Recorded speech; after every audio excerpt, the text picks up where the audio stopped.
This is Hieroglyphs of Blood and Bone. Part 1 is called The Psychosis of Heartbreak. Chapter 1, Wild Cries from Another Room. Since my divorce, I've been staying with Carl.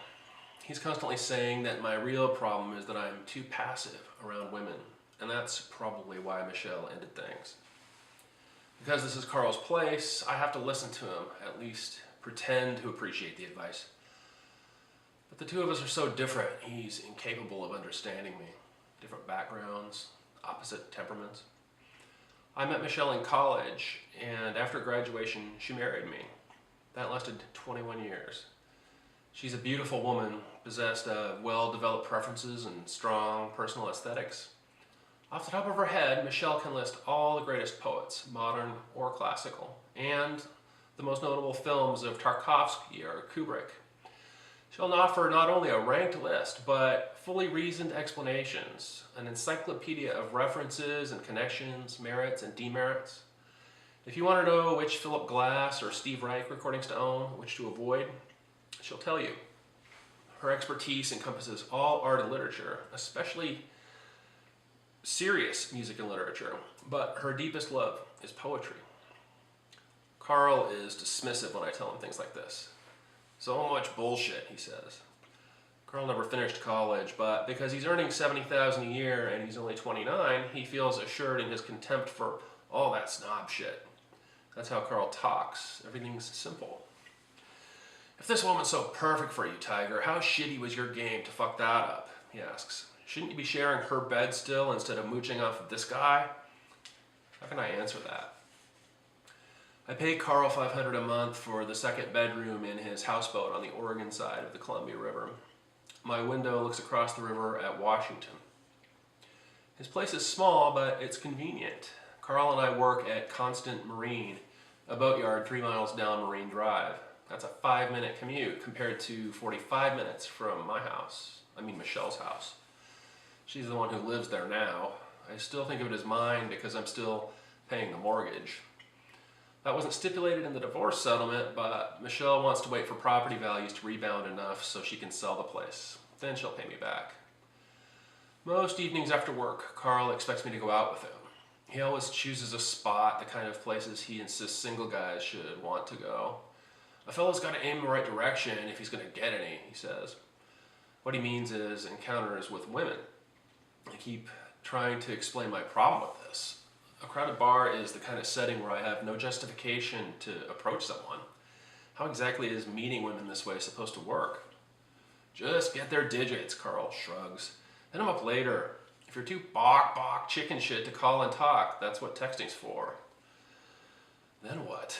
Carl's answers are never much help. Come the fuck on, Tiger. Lately, Carl calls me Tiger. He thinks it's hilarious, this sporty young fella nickname applied to someone like me. Carl says I've got a stick up my ass. I'm old and too uptight. He says, must keep a stiff upper lip, righty old tiger. He calls me Lovey in an accent like Thurston Howell III from Gilligan's Island. Carl's a TV Land addict whose knowledge of the shows I grew up with is better than my own. He says, it's not like you never hooked up before. 20 years married, you must have hit that a time or two. I don't have any response. Carl shrugs, always shrugging. Important thing is, they want to hook up, you want to hook up, why the shit not?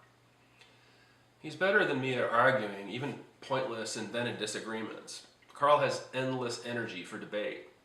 If I do manage to score a point, he dismisses it with a funny-faced shrug, or he makes farting noises with his mouth. The thing is, I know he's really trying to help me, so I follow Carl to the various places I don't exactly enjoy. Sports bars, chain restaurants, brew pubs.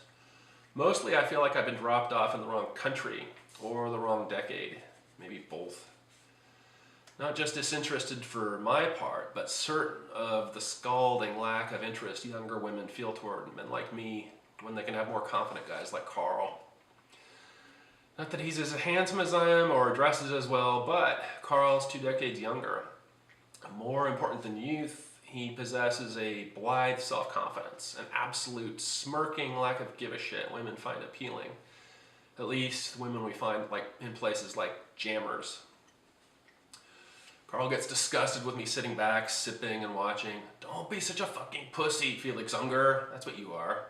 Wait, who's the one on The Odd Couple, the uptight sissy bitch one? This time I'm the one who shrugs. Why be such a chicken shit, Carl fumes. You got nothing to lose. I think your ex still got you pussy bound.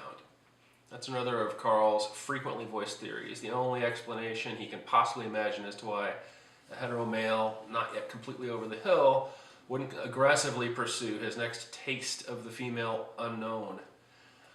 I'm not hung up on Michelle as a perfect ideal. I realize she has shortcomings, or at least aspects of temperament so contrary to my own as to render improbable our reconciliation. I'm aware of that reality, bitterly aware. Going to these places, Carl and I drive separate cars in case he needs to leave without me. He never knows when he'll strike a gusher, to employ his preferred phrase. I sometimes mimic, joking with him. I play the tiger. It feels awkward even pretending. When Carl does strike a gusher, he smirks on his way out the door, one hand raised like a sportsman in celebration, rounding the bases or something. Maybe he thinks rubbing my nose in his success will inspire me. Really, it's a relief. I'm not trying to play his game. This routine wears on me, these dismal settings, sitting on fake leather seats, being served beer and fried food on fake wood tables. Carl's teasing encouragement, his misguided efforts to coach me onward, not toward the next relationship, but something he considers more important, rebound sex. Sometimes I daydream about stopping, just refusing to play along. Remain Carl's roommate and coworker, but discontinue these boys' nights. Never comes to that. Though Carl has always seemed to prefer a sequence of brief connections to an actual relationship, the unexpected occurs. Carl finds himself a girlfriend. She's someone unknown to me, apparently some contact dating back to before I moved in. I press for details, expecting him to offer some nugget of smirking misogyny like, "Remember the big titty blonde from Pinnacle Bar?" In fact, he merely shrugs and mutters something indistinct. "Pretty sure you don't know her." Carl no longer wants to go trolling after work. I should be relieved. If I mentioned he calls it trolling? Evenings change so abruptly that I find myself fondly missing our sports bar evenings. I spend nights alone, looking around the little houseboat, listening to the river move, waiting for something. Carl occasionally brings the girlfriend around, but not so I can meet her. He only ever returns home after I've turned in. Then finally one night, she's there. I know because I hear. There's no avoiding the sound through the walls. The woman's repeated cries, shrill breaths, and whines of animal pleasure. I feel envy, frustration. These noises aren't for me. Some guys, alone after their divorce, might say they're happy for their roommate who brought a woman home. Those guys would be lying. I know there's something wrong with me now, some change since things ended with Michelle. It might not be visible in my face. I feel a desperate, starving need, one I'm aware of constantly. This hunger emanates from me, a shrill, pathetic sound. Even when I sleep, it won't relent. I have dreams of concentrated desire and need, as if feminine spirits, or at least Michelle's narrowed eyes, watch over me, mocking.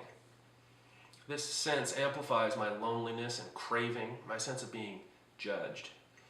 Something eternally feminine, disembodied though it may be, hovers outside my window, attuned to pitiful vibrations issuing from my bruised and maddened brain. If I'm able to look quickly enough, at the right angle, at the correct juncture between waking and sleep, I might glimpse one of these spirits wavering in the air. I've passed beyond the limits of human want and craving. This aching oversensitivity attunes me to perception on unknown wavelengths. I overflow with lust, my imagination an over-amplified circuit, sizzling with possibility. Eventually, this electricity has to either destroy me or attract what I require. That sound beyond my door, I'm not trying to hear.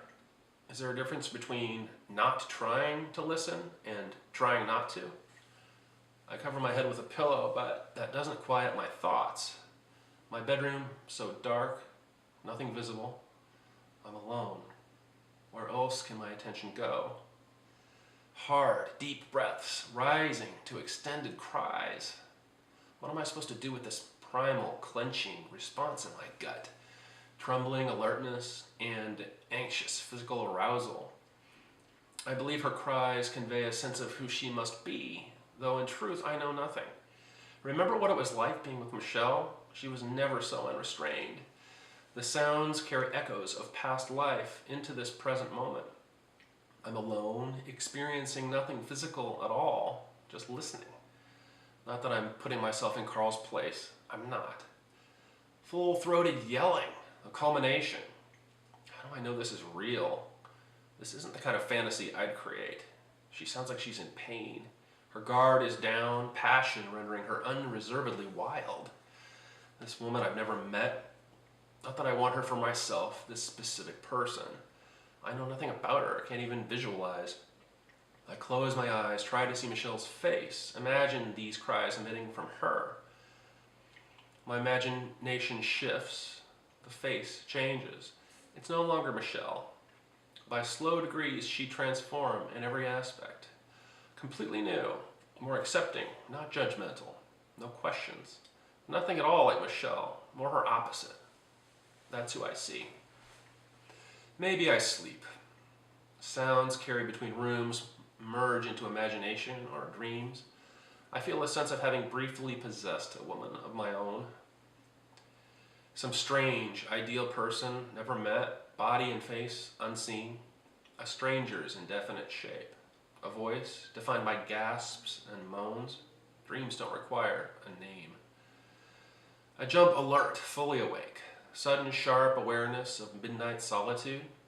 I feel foolish, permitting myself to indulge such thoughts, but I'm alone here. Nobody else knows. It's just sad, imagining myself with my roommate's girl. Is that what I've been doing? Carl's the one with someone in his bed, not me. It's humiliating, lying here frustrated, sweating through my sheets. Just stop. I must have dreamed some of it. Some of the sounds I remember are inhuman. Wild animal wailing. A mournful, anguished cry of a lonely soul in the wilderness awaiting solitary death. That's what my mind conjures. All this from the sound of some strange woman fucking my roommate. In darkness, she's not the only one lacking identity. I am the same. My thoughts carry no name, display no face, bear upon them no imprint of myself. Whose room is this? Not mine. The man I've been for 25 years is absent now. I'm some other person in a room I don't own. Just a visitor borrowing a partial life.